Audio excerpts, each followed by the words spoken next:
Okay, hello. This is episode 34 of the Following Mechanical Turks project. So today we've got a few things to chat about. We talked to the publisher and they were lining up some additional reviewers, and that'll be happening over the next several weeks.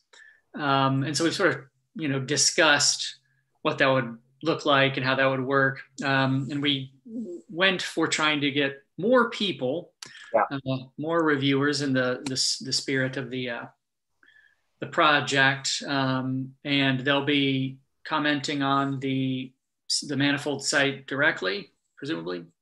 Yeah. At least the plan. Yeah. And that way, those will be transparent on the site, and then we'll sort of reconcile, revisions and then those kinds of things. Fortunately, we can re-ingest. I did some testing, and we can re-ingest texts seemingly while preserving annotations, as long as the changes aren't super significant, in which case we'll kind of have to negotiate things. But Manifold does let you do that. So that'll be going on next several weeks. Yeah, we settled on. I think we're gonna ask 6 people in the hopes that all of them say yes. Yeah. And then, of course, afterwards, I thought of 1 or 2 backups. I won't say who's who. Just other good names sprung to mind after we were after we composed our list. Yeah, I mean, I guess we shouldn't say backup. It's just additional people. Yeah, only the best reviewers. Well, and since the thing is open itself, it's like, it's not like we can stop anybody from doing anything, Yeah, no, these are just, this is, well, I mean, it goes back to our kind of earlier conversations about attributions and credit, right? That if they're asked by the publisher to do it, that's ostensibly stuff in a Vita, reviewer for intermezzo. Good point. Yeah. So. Well, and that's also because, I'm collecting, in that credits list, other contributors who've done other things. And I mean, I guess it's up to them how they, sort of treat that, right? I mean, if you're doing this sort of the kind of review that people will be asked to do, that may be different than, commenting during videos or those kinds of things. How does one put unsolicited YouTube comment on their CV? Even though it would, we've gotten some. They are attributed. Yeah, no, and during some of our earlier YouTube video sessions, Cody chimed in a couple of times with some good questions. So yeah, and we're trying to keep tabs on that for precise. Well, and it's just sort of a intellectual problem of since we're trying to do this in progress peer review. Yeah. The question of, well, how do you make attribution for these different kind of things? Is it valuable, which it probably still is institutionally, to have kind of gradations of contribution? Because as you say, it's a fairly standardized thing to be, manuscript reviewer, but other forms of contribution, we don't necessarily have categories for. So I think sort of our role is to try and keep, lists, try and keep tabs of who did things, and then they can kind of adjudicate, does it rise to the level of something I mentioned on a report or that kind of thing. Yeah, and even, I mean, what's also too is given if you do sort of peer review as an ongoing thing, right? I mean, we've got the people that came on to these sort of video sessions, right? In which they were sort of doing peer review, but during the composing process as opposed to after it. I mean, in that sense, they were still offering suggestions that we then would use to adjust our course. So yeah, I mean, that was the thing, is the goal was to be doing it in progress. And I mean, the video sessions are, their work, their labor. Yeah, talking to us for an hour is clearly labor. So we'll see. I mean, we're trying to kind of figure that out as we go along. But anyway, that's sort of the state we're in, is this new wave of invited contributors. I I guess, and how to reconcile, if they have different notions or the same sort of stuff. I mean, it's nothing new. It's like, well, we have to figure out how to move forward. Yeah. And it's nothing new to the sort of internet writ large. It's like, well, you have different perspectives about what to do here or that kind of thing. How do you move forward? So Yeah. And then I think too, our other thing we discussed is then what to do with those reviewer comments or annotations once we've, do we keep a version that's that commented upon version? Do we, or even in a video session or someplace else, I'm assuming as those comments come in, we'll be doing video sessions where we decide how to deal with their, so it's I kind of, what I brought up in our earlier conversation, do we keep up feedback that we ignore or don't incorporate, but mark it as, potentially footnotes that said, one of our reviewers rightly pointed out we need to do more of this, but that's something we think we're going to take up in a subsequent, I mean, my perspective is we should probably err toward trying to preserve stuff. I mean, there'll be things like, if there's like a mechanical, right, then that can probably just be addressed and resolved. But I would probably lean more towards retaining, and then see also, as we'll look at here, you are allowed to add comments to annotations. Oh, nice. I mean, I think one possibility is retain an annotation, but then comment, this is a good notion, but this is going to manifest more in a later product, or it's beyond the purview. I mean, that's the thing, is Manifold's actually pretty good. It's good. It's less good at some things. It's very good at other things. And I think it does a pretty good job at those kinds of conversations where, it acknowledges what a person has said, but that doesn't necessarily mean, you follow its guidance. It's like, well, that's a good point, but this. Yeah.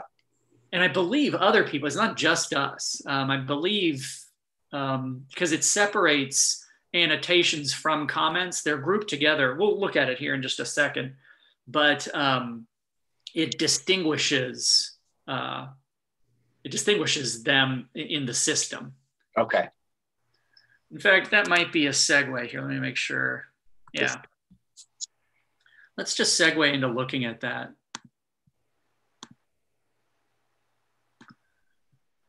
Move this thing.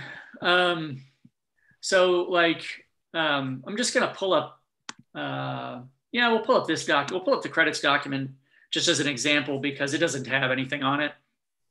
So worse push comes to shove, it can be sort of rebooted. So I'm logged in. I think technically I'm logged in as you.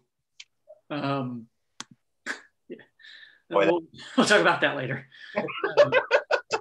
No, just because, originally there was just the one account and then I did create a separate one, but I don't think I ever bothered to log in as myself. That's fine. The difference is negligible.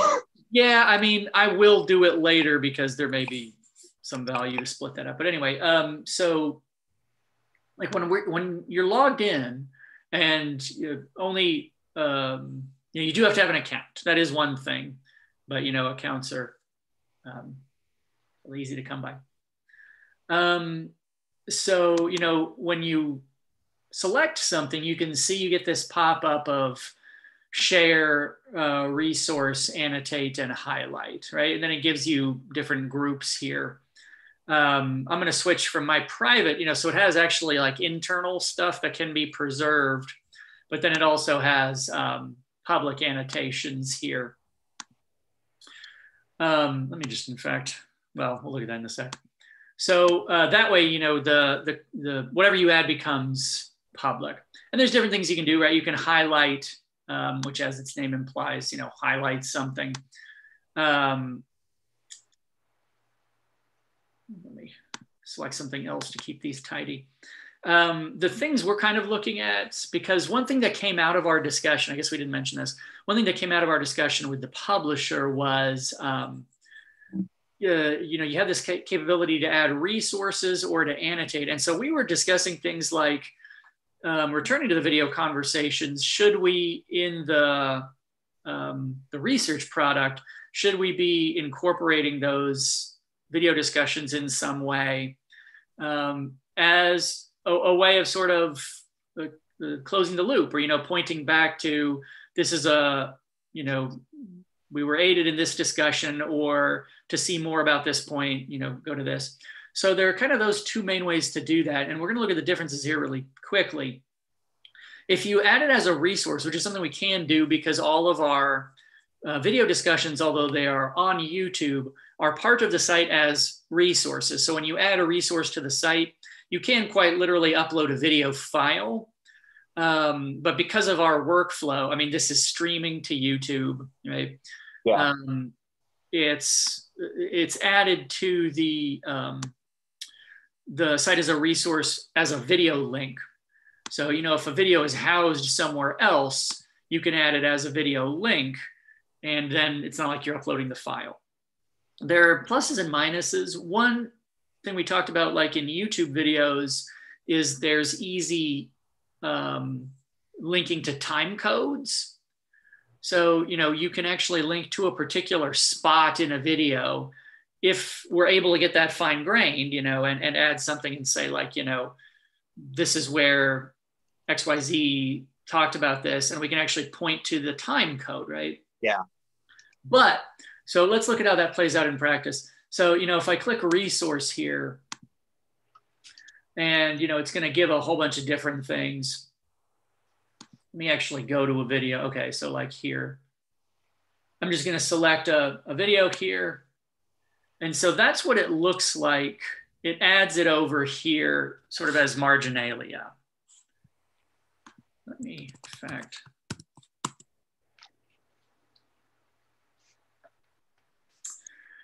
what I'm doing here is just opening it in an incognito window so that we can take a look at, what is viewable publicly.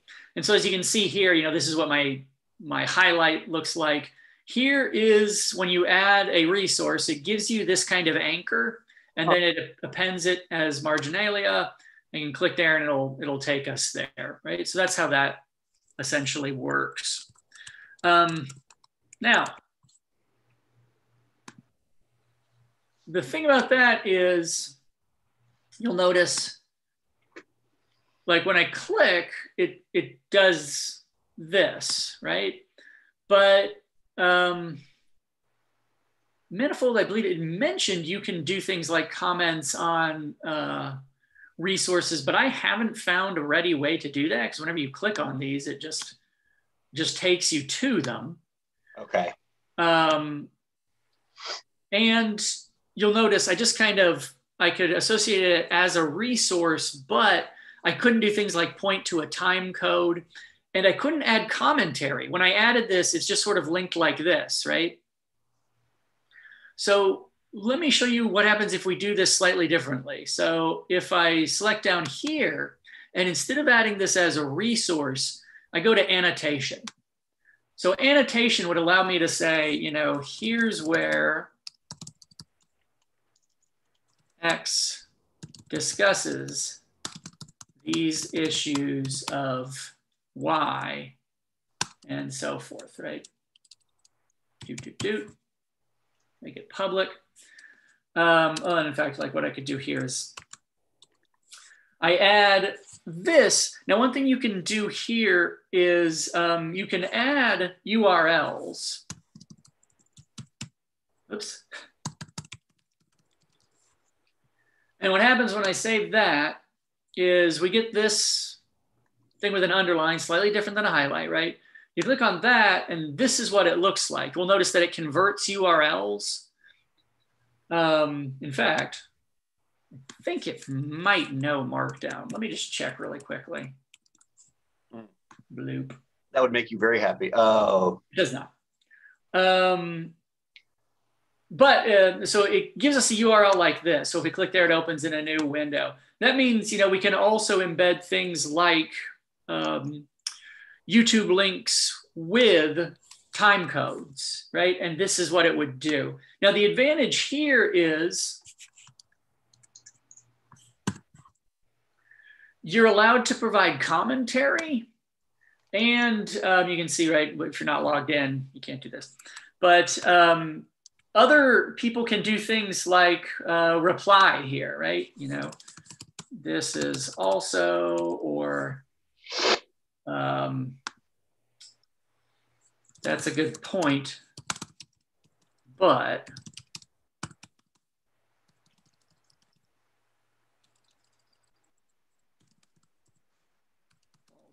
more in line with the third product, whatever. So you see how this works? Yeah. So my thinking is, and you know, this is stuff that other users can do, right? They can annotate and then comments. And I think it said Manifold will visually represent up to 4 levels of comment. Oh, nice. And then it'll still keep them, but they don't indent, right? You see what I'm talking about here? Okay. Yeah. I think it goes up to 4 levels, which is more than enough. And then it'll keep the comments, but they're only visually indented. So, you know, in theory, you can have nice threaded conversations here.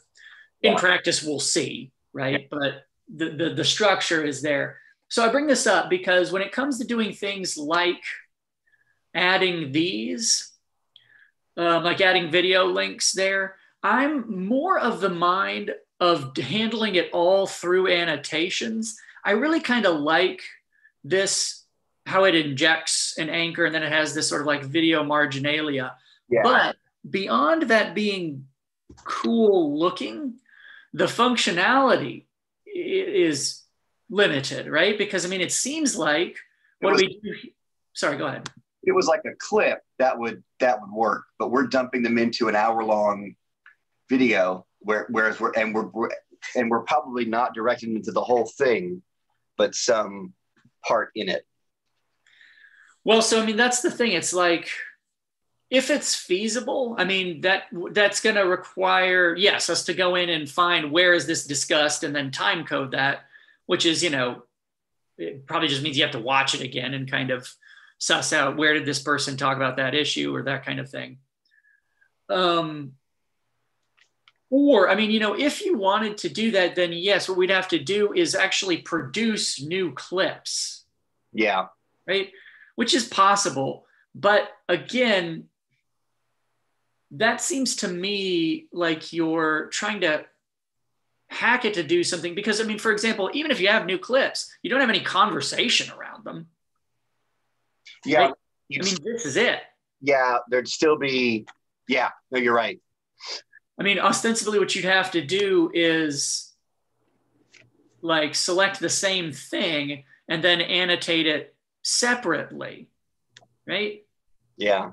Because it doesn't seem like there's a way to have because this just takes us to a resource page. It doesn't take us to an annotation page. Right. To me, it seems like what this has going for it is it kind of looks cool, but the functionality is not the same as being able to, in one interface, pull up, right? Here's where you can go, time code, and that way you don't have to build new clips. Just point to the time code. I mean, you just have to, you know, change the thing, and it preserves conversation about it. No, right? That's yeah. And the other thing is, in terms of using it, what that would mean is what people see is always this, the thing with the underline under it, which indicates this has content, right? Excuse me.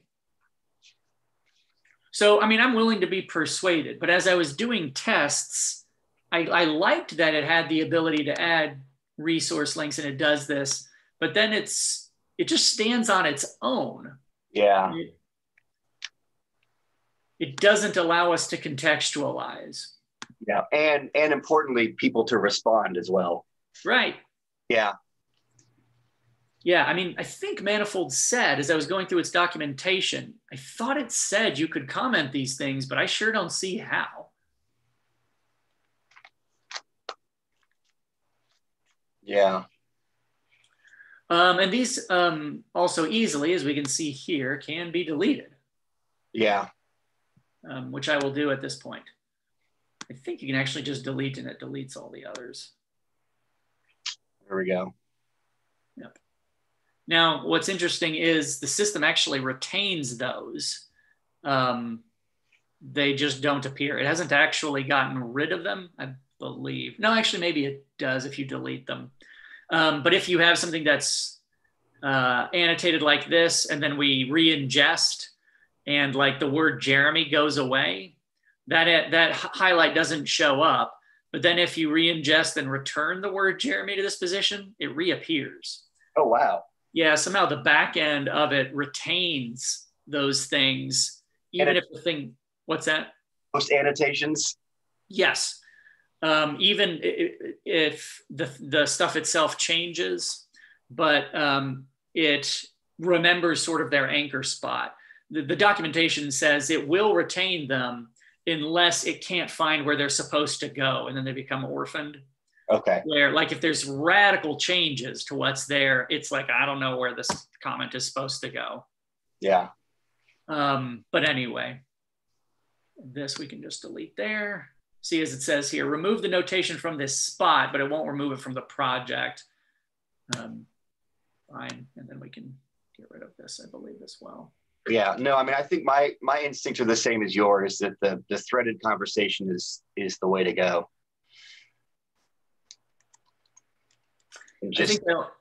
And the time stamped connection. Yeah. I mean, that's the thing. It's like, it's also just workflow wise better. We've already got the things in YouTube. Yeah. We don't need to create new clips. We can just take the same big thing and just point to different, I mean, that's the internet writ large. Well, yeah. Well, the benefit to that too is then, because we've time-stamped it, there's a possibility that they'll let that keep playing. If they want to then move forwards from that moment, if we just give them a clip, then there's no way they can get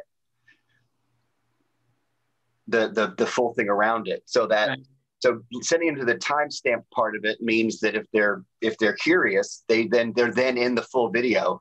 They don't have to back out and find it some other place. Well, and see, and that's one thing is, yes, I mean, where the boundary markers of the conversation are, subjective, I suppose. So, I mean, I was kind of even thinking of that in terms of putting in a time code. It's like, we can do it. It's just, it asks you to make a choice. Like, if we're pointing to something where it's like a broader topic of issues related to risk, right? Let's think of the Amy Evans one. Yeah. It's like, at what point do you say in the video, this is when we're talking about that? When in a lot of ways, it's like, well, we talked about it throughout, or we talked about it here, and then we went away from it, but then it came back here. Yeah. If there are two different instances, and then it's sort of like, well, what do you do in that scenario? Do you put it at the first instance and make in the annotation a note? We discuss it from, minute 12 to minute 50, but then it comes back. I mean, it's like, how do you, but that, I mean, the mechanism isn't really, I don't know of a mechanism where it's like, well, we talk about it in 3 places in the single video clip, here, here, here. I mean, I guess what you could do with the annotation is literally put 3 time codes. Yeah. I mean, you can put as many links as you want, just say bop, bop, bop, it comes up in our conversation here. Yeah. All this is a little bit of a kludge, but anywho. So what, all this also, perhaps as we discussed with the publisher, one of the next steps is doing this. Oh yeah, that part. So, I mean, we've got a lot. I mean, this is episode 34. Yeah. But I think probably the more salient ones are probably ones with other people, not just you and me. Yeah. Definitely there are parts of the you and me conversations that would apply to what's in the product. although, well, okay, I'll stop there. There are definitely things that we talk about that would apply in the product, but I think the more salient ones are the ones where we have somebody else and we can demonstrate things like their influence on the in progress text. Yeah. Right? Yeah. You point to things and say, these choices are based in part upon what, Jim Brown said here. I mean, that's kind of the impetus of the project. Oh, it does, right? It just speaks to the ethos of the project too by doing that. It's not just a sort of behind the scenes. It's also, I mean, that's part of it, right? We're making all of our thinking about this public, and that's certainly a part of the project. But it's also that we brought in other people at those stages, and that's probably the more important move. And so that, I think, should be the one that, if our instincts are anything, it's that the bulk of those video annotations would be from conversations we've had with other people. Yeah. And it exposes the palimpsest of, and the fact that, as you say, right? I mean, it's in progress, right? I mean, once you get to sort of like the stuff is there, I mean, this is well covered territory. It's like, the input of other people, the way it's changed, that's hidden in the thing once it's sort of like, well, this is it, right? Whereas if we can do this, we can, at least allude to, well, hey, back at this point, this is, I mean, to return to the Amy Evans thing, it's like, that conversation of risk, which turns out to be a big deal. Yeah. In the product, it's like, that had its roots in a sense, a mechanical conversation about, oh, you need IRB approval for this other stuff you want to do, so it can't go here. Yeah. And in IRB terms, what a human is an entity capable of risk, No, and that's it would be really interesting too to think about that. I mean, that's when we started having those conversations about vulnerability, and that clearly shaped some of the things that I was doing in the conclusion with the Stormer and McGreevy piece, that turn, right? So there's a way in which there's a link to, well, this move to this rhetorical source in the discussion that germinated in this conversation with the IRB person, in this video. So that would be a moment where I could go back through that conversation. And is there a moment when we got to a kind of explicit discussion of risk or vulnerability that I could get that timestamp and then find a place in the discussion section to point to? Yeah, who was it? I remember because I texted you. I said, boy, that source really is, because you'd mentioned, you're like, this source seems like a good fit. And then as I was reading through it, I concurred. I was like, yeah, that seems like a really good.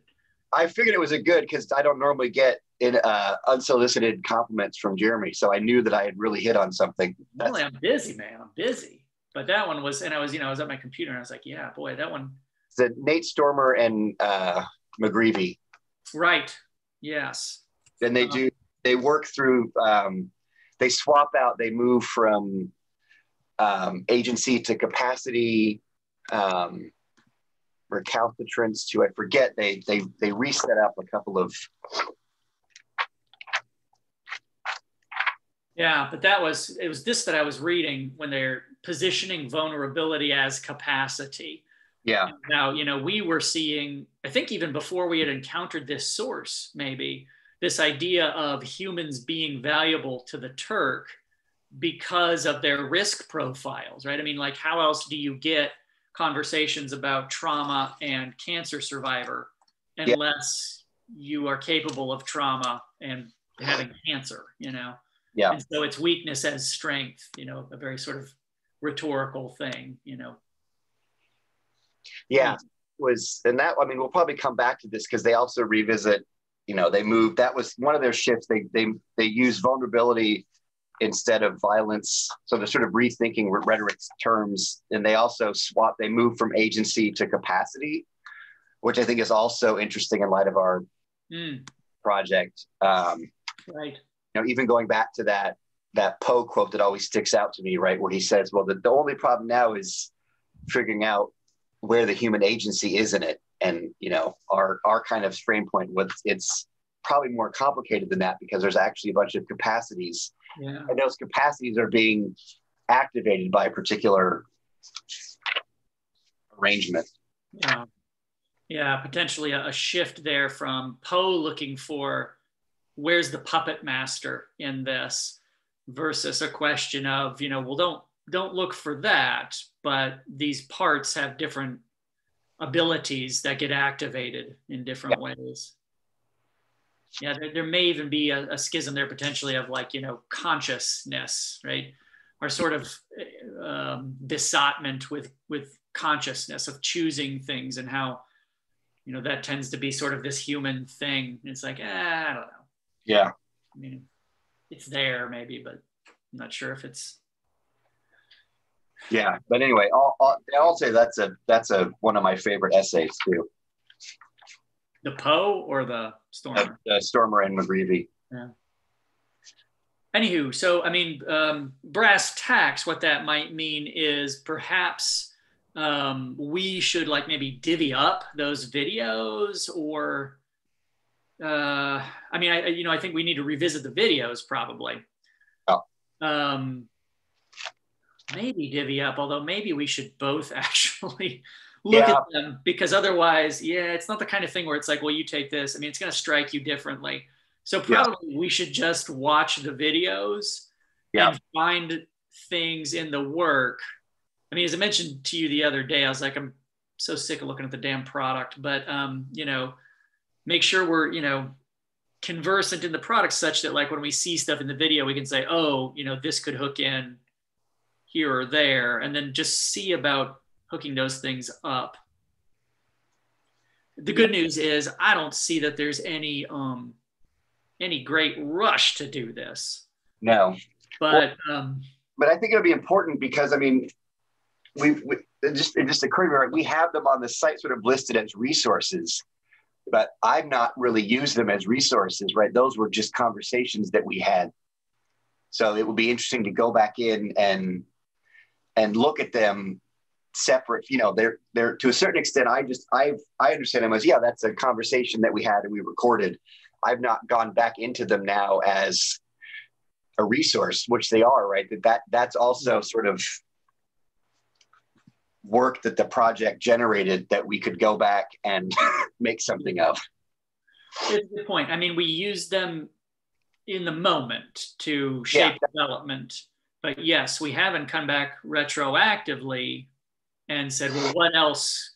You know, I suppose it's the difference between a conversation and a video recording.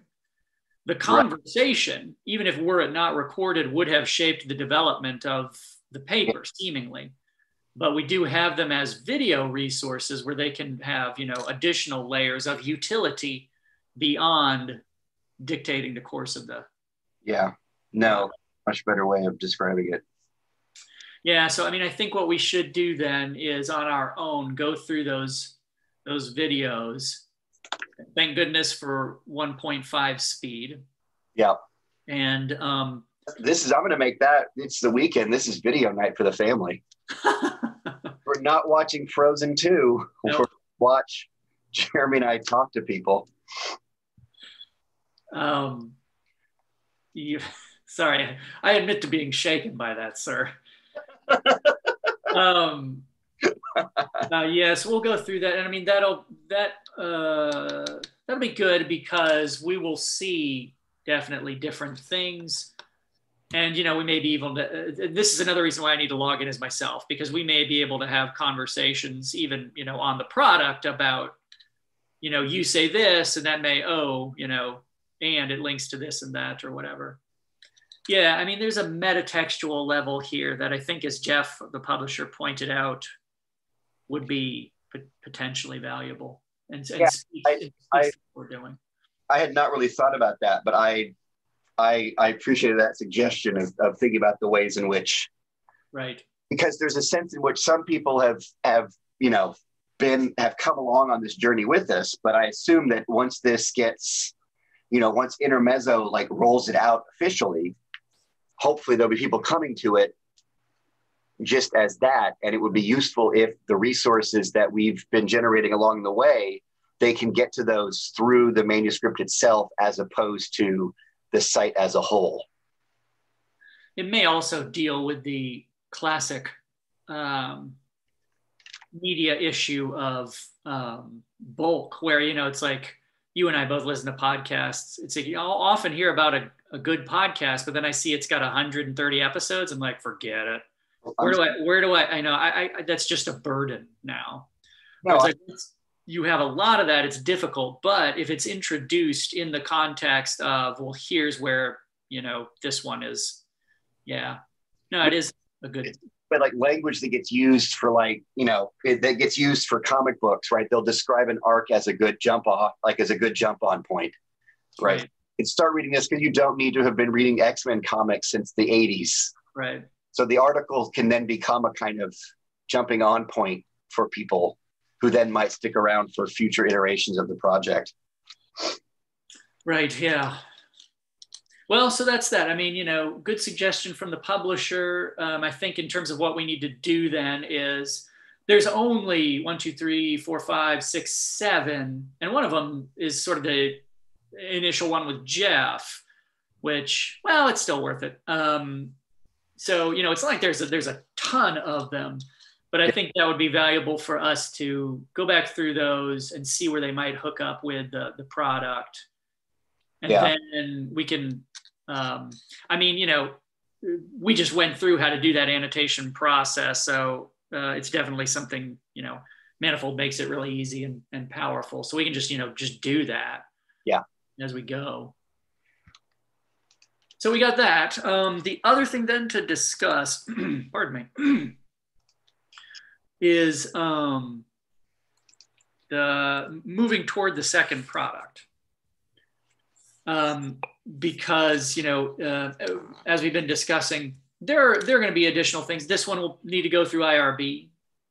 Yeah. One thing that was useful for me was, as I mentioned last conversation, I had a grant proposal due for this. It was not terribly onerous. The only thing is, you know, just sort of normal institutional quirks where it's like they have a write-up about here's the material you have to include, then there's a link to the online submission thing, and it's different. You know, it's like, so there's some overlap, but it's not completely. So, you know, you write up these things, and then it's sort of like if you've ever had to apply for a job where they say, give us your resume, and then type the resume into our special boxes, and they don't match. And it's like, well, how am I, what, you know, that sort of thing where I'm like, okay, well, you know, I'm going to do the boxes. And thankfully I looked at the application enough in advance where I didn't spin my wheels, but it wasn't terribly onerous. And I didn't ask for that much, but it does underscore, you know, last time we looked at those ethical research guidelines, and those are themselves a few years old, but it gives us at least a base of, and I appreciate that it's for research purposes. Yeah. The thing itself was, I can't quite untangle, in fact, maybe we should talk to them, but like it seemed to be, at least at one point, if not continuing, affiliated with one of the California schools. Oh. Which may explain kind of why they were thinking of research purposes anyway. Right. But, you know, so it gives this guideline of compensation per minute. And so it did kind of underscore, as I'm working up the grant proposal, it's like, you know, very easily these things get expensive. You know, right. I asked for a little over $1,200 based on, you know, if we want to do X number of permutations. And in fact, related to that, it made me kind of lean toward, if we're looking at the differences that we're examining, the connection between compensation and duration is complicated enough that I'm thinking of jettisoning duration and just doing compensation and how it's written, those two things. Because the complication is, you know, if you tinker with duration, by those guidelines, you need to tinker with compensation as well. Okay. You know, because it's like, well, if you're saying you have 5 minutes versus 10 minutes, you really need to change the compensation because then it's more minutes. Right. It's based on a per minute thing. And so it's like, it becomes tricky to try, and you can't isolate the variable. Right. Right. They're linked. So it's like you could, but it gets a little weird where it's like, so you have to then, the bottom tier has to be your maximum compensation based on, it's like, well, it's 10 minutes, this would be the compensation, but the duration now is set at 5, but it's the same. You can do it, but then it's like, I mean, just practically the expense starts to jack up. Right. Anywho, so I asked for a certain amount of money, which wasn't a lot, based on different permutations and how many responses you want for each permutation to get sort of a decent response, right? And it jumps up quick. Yeah. I mentioned it's like I didn't ask for a lot of money grant, in terms of grant money. I asked for $1,200, which for a grant is modest, let's say. Yeah. I mean, there's sort of those levels of grant where it's like, yeah, sure, we'll just give you the money to go, then sort of middle, and then when you're jacking up into the tens of thousands, $1 million, But anywho, so it's like, as we said, I was like, it's not a lot of money, but I wouldn't pay that out of pocket. No. But anywho, so doing that process made a lot of these things kind of tangible for me in terms of like, well, what can we do? What are steps? And I should know about that one fairly soon, but we do want to keep thinking about things like what are the actual hits we're going to post, because those will need to submit for IRB. It's like, well, we're thinking doing these things. Here's what we're asking. Right. We can't get IRB approval and then start developing the hits. Well, essentially, we have to have it ready to go because the IRB is going to want to see the full thing. Yeah. I mean, you can tinker, but yeah, I mean, I don't think you want to request IRB approval just saying we're going to ask about this topic on Mechanical Turk. You need to see the survey. Just say yes in principle. Yeah. I mean, there's some degree of flexibility, but I don't think there'd be that much. I mean, I think it would go through a lot easier, and there's no reason why we couldn't just, figure out before we go through it. It's like, okay, well, these are the things we're going to post. It's like, it's just brass tacks. What are we actually going to ask about? And the good news is, I mean, I think we're moving toward that because, if we know we want to drill into things like readability, and as rhetoricians, it's like, well, then one of the things we'll look at is, are there differences when you explicitly say, what's the most readable caption or whatever, or summary of this text versus using another term. Right. That's one thing we can kind of drill into. And then something else that I just kind of alluded to is, it's like, what do the questions look like? And, I've been thinking about this, and like, things like a readable summary. So, give somebody like a paragraph of text and say, what's the most, select of these 5 options, what's the most readable summary or something. Yeah. I mean, we did discuss one alternative is something like write a readable summary, but then that means a couple of things. One, you're going to be paying more because it's going to take longer. Yeah. It might be an option, but we'd have to treat things differently. You can tabulate on the back end. They picked this versus that, right? It's multiple choice versus trying to deal with unstructured text. There are ways to do it, definitely. It changes kind of the nature of the task. Yeah. Getting back, a whole body of unstructured text, then probably we're back to some kind of machine process thing. Versus like, well, 80% picked this and 20% picked that or whatever. Yeah.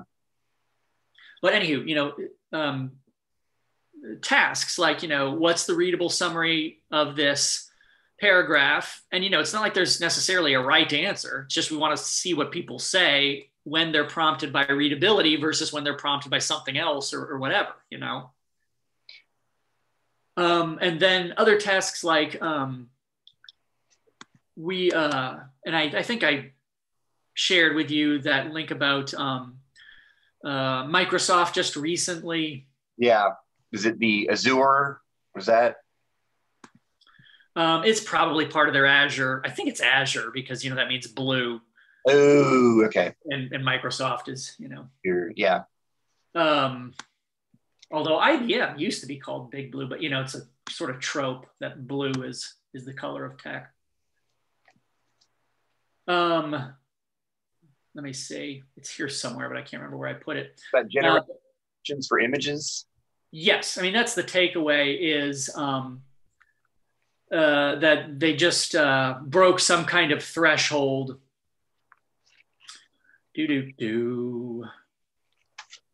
I was also thinking along that as you're scrolling, I'll vamp. Is also thinking about, because that got me thinking about alt text, and that could also be a readability, right? So we give them a paragraph of text and then pick from these 5 what you think is the most readable summary. And then we could also include an image and then say which of these alt text descriptions is the most readable. Yeah. And we get a sense of like, some of the alt text potentially leaves out some detail or something like that, right? How are they reading the image? And then how does that map onto a set of alt text descriptions that we generate? Right. So the notion of readability and the visual, right? Yeah. I mean, it kind of relates to this thing that I pulled up. Right. Microsoft says its AI can describe images as well as people do. And sort of, alt text or captioning is a known hard problem in machine learning. It's tricky. Because it's both an issue of legibility, right? Being able to spot discrete objects, but it's also a salience. Yes. Yeah, I mean, it's precisely or very close to what we were talking about in that first product about, we might commonly split up readability as sort of like legibility or character decryption and semantic knowledge, contextual knowledge, right? It's both bodily and intellectual. There are some statements here in this, right? It's one of the hardest problems in AI. It represents not only understanding the objects in a scene, but how they are interacting and how to describe them. So it's not just, okay, I recognize a hot dog. It's what's going on in the scene. Right. And so this notion of readability in an image is interesting. It's something we can drill into. Need to mention the hot dog.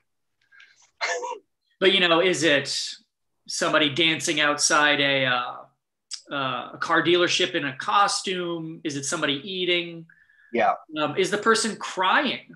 Are they upset while they're doing it? So, I mean, this is something that we can drill into in terms of readability that's non-textual, right? I mean, as you say, it's like let's look at an image and, select the best caption or the most readable caption or, the most readable alternate text for this image. So, I mean, that's a potential one. And of course, that we can. Sorry, go ahead. Oh no, I was just going to make that now because you mentioned hot dog. I want to use that short video of Zizek eating the 2 hot dogs while he's walking down the street. Have you seen that? No. Yeah, it's Zizek just destroying 2 hot dogs as he's walking down some street in New York. And they just reminded me that would be a great. Yeah. I think it's a.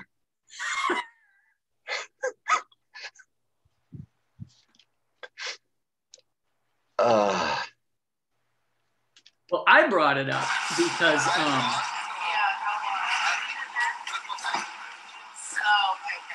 that's interesting. He does have 2 of them. Man, and midway through there was an expression of something. Yeah. So anyway, that would be. We can write some alt text descriptions of that, and then have people pick what's the. Yeah.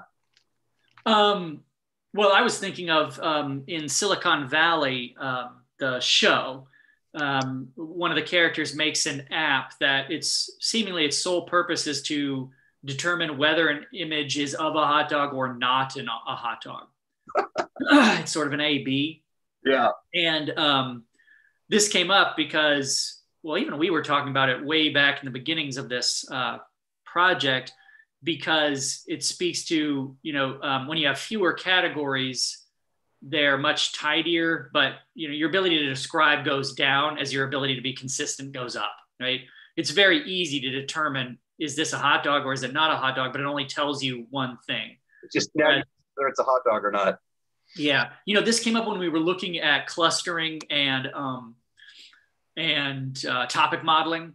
because remember, it's like as the number of categories go up, those categories become more sophisticated, but the ambiguity of placement shoots up as well. Whereas if you have two categories, it's very easy, you know, is this hit post in category 1 or 2?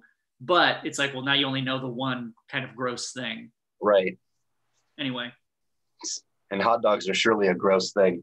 Well, not to everyone, Nathaniel. No, I felt bad saying that. Yeah. As Nathaniel thinks hot dog eating contests are a marathon, not a sprint. I would win. I would love if Nathan's hot dog did over the course of a year, how many hot dogs could you eat? I would destroy that. I don't like to think about it. I don't like to think about the amount of nitrates running around. Yeah. Yeah. So yeah, I mean, in terms of like the things, those are options, right? And those are things also that I think are quick. So this speaks to like, you know, how much time are we going to be allotting people to do this? And I think, you know, like a few multiple choice questions that hit on these kind of competencies where it's like, you know, readable summary of this text, readable caption or alt text, maybe even something like present a sequence or a few different images, and then, you know, like whatever the connective tissue among these different images, or even something like select the image that goes with this group of other things. And see, I mean, it speaks to the fact that it's like, there's not a right answer there. It's just, we want to see what the answer mostly is under these conditions versus under those conditions, under those conditions. Yeah. It's not like, you know, who picks the right thing that goes along with this. It's just, we want to see the difference. You know, when you change compensation or when you change the language used to describe your task. So kind of that's what I've been doing, is thinking, what would the actual hit look like? Yeah. And those are some of the parameters. Is like, well, you should be able to do it quickly. Probably we're talking about multiple choice things rather than unstructured text. And it probably needs to kind of tap into these different notions of readability as we've thought about it, right? I mean, as, you know, a thing that is both decryption, but also contextual, potentially thing that, you know, I mean, is a situation readable the way you read a room? Yeah. Right? And how can you potentially address that in this kind of scenario?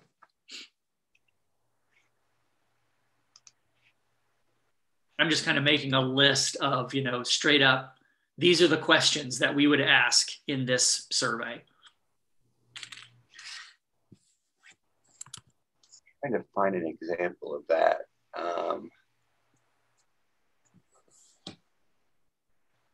Yeah, maybe think about that.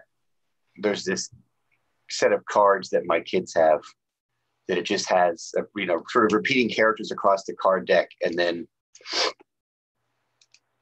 you can take the cards and organize them in any fashion, and then they have to tell a story from those cards. Right.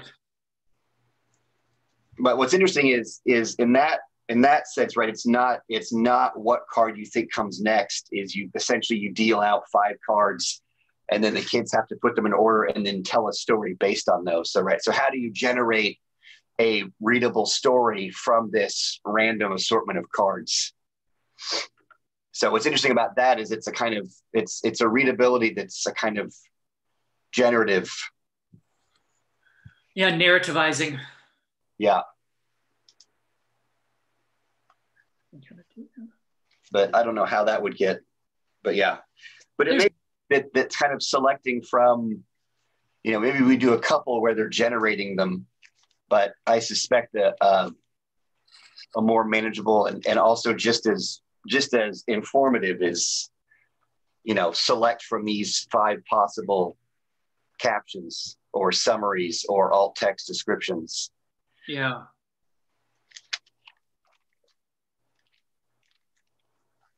Yeah, so I mean, that's another thing is, I mean, just straight up coming up with these questions. Now, one thing that would aid in this is, as you pointed to, like, so this thing exists for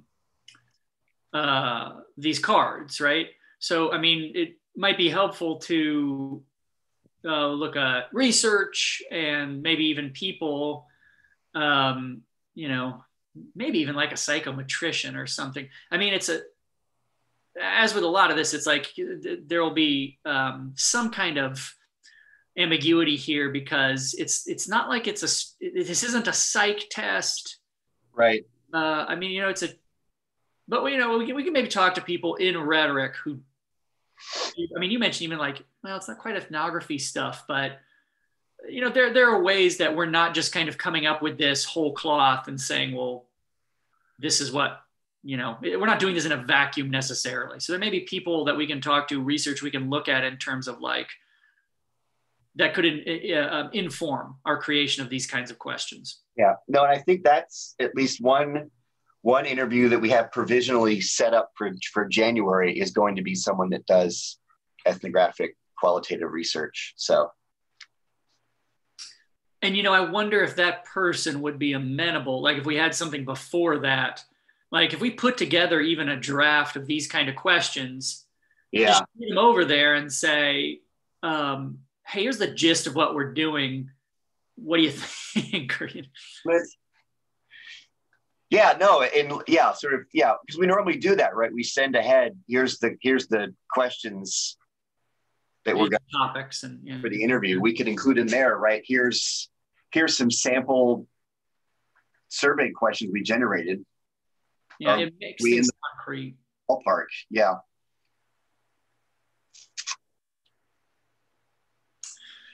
Anywho, so that's a couple of things. Was there anything else we needed to cover since we're at the hour mark? That was it, yeah. So, I mean, I guess like, next steps, we got two things. We need to review those videos and find anchor points and things to discuss in the associated product. And then we need to be thinking about developing, I think that's kind of the next step, is start kind of working up the hits. I think that'll ground what we're doing with that second product. And also just from a management perspective, we'll need to have that to go through IRB, I think. Yeah.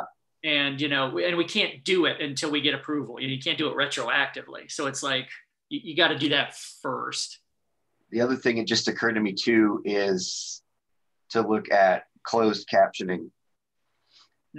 Because of the number of like web captioner and YouTube and Google, they're all working on making that, computerized. Yeah. So it can be automatically generated.